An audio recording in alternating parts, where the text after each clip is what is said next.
Un certain Alexandre Astier dit que vous êtes un sale type. Oui, alors j'ai beaucoup réfléchi à ça. Ma première réaction a été très violente, c'est-à-dire que j'ai voulu aller voir ce gars. Et puis ma deuxième a été plus calme, c'est-à-dire que je pense qu'avec toutes les années qui me séparent de la naissance de cet imbécile, il est possible que... Parce que je ne suis pas une légende de mon vivant, mais paraît-il que j'en suis devenu une plus tard. Donc si je suis une légende, ça veut dire que je suis une mythologie. Si je suis une mythologie, ça veut dire qu'on fait ce qu'on veut. Et si je me rends pas cette évidence, je vais être triste, c'est sûr. Vous l'avez préparé, cette mythologie. Vous avez recopié toutes vos partoches avant de mourir. Vous aviez préparé un peu votre postérité. J'ai été assez intéressé par l'imprimerie, oui. Donc c'est sûr qu'il a fallu que ça reste. Maintenant, est-ce que tous ceux qui désirent que quelque chose reste préparent leur mythologie? Peut-être, peut-être. Mais ceci dit, il a fallu 30 ans pour que ça ressorte. Pas 150. Finalement, c'est pas tant que ça, 30 ans. Donc, 30 ans, c'était chez les autres musiciens. 30 ans, oui, c'était Mendelssohn, je pense, qui a... Non. Bah, je crois que Mozart, Beethoven, vous jouez. Oui, alors oui, il y a des hommages chez Mozart qui est né 6 ans après ma mort, oui, directement. Mais je veux dire, il y a des musiciens et des confrères qui sont occupés de déterrer toutes les partitions, le maximum de partitions possibles, et puis de les éditer, de les publier.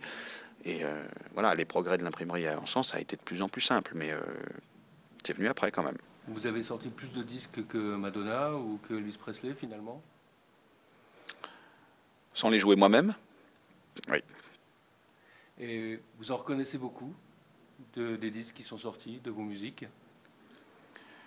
Est-ce que je les valide? Oui. J'en valide pas beaucoup, mais ceux que je les valide vraiment. Vous pouvez nous donner certains titres, certains interprètes? Non, mais je peux vous dire que c'est pas forcément les plus connus. Vous avez été utilisé à tort et à travers. Pour quel produit vous accepteriez de faire de la pub avec vos musiques? Les montres. Les complications? Non, la régularité. Et vous savez qu'aujourd'hui, vous qui pensez à la rémunération de l'artiste, quel est votre point de vue sur le téléchargement en ligne de la musique? Je le comprends parfaitement parce qu'effectivement, on pourrait appeler ça un retour au XVIIIe siècle. C'est-à-dire?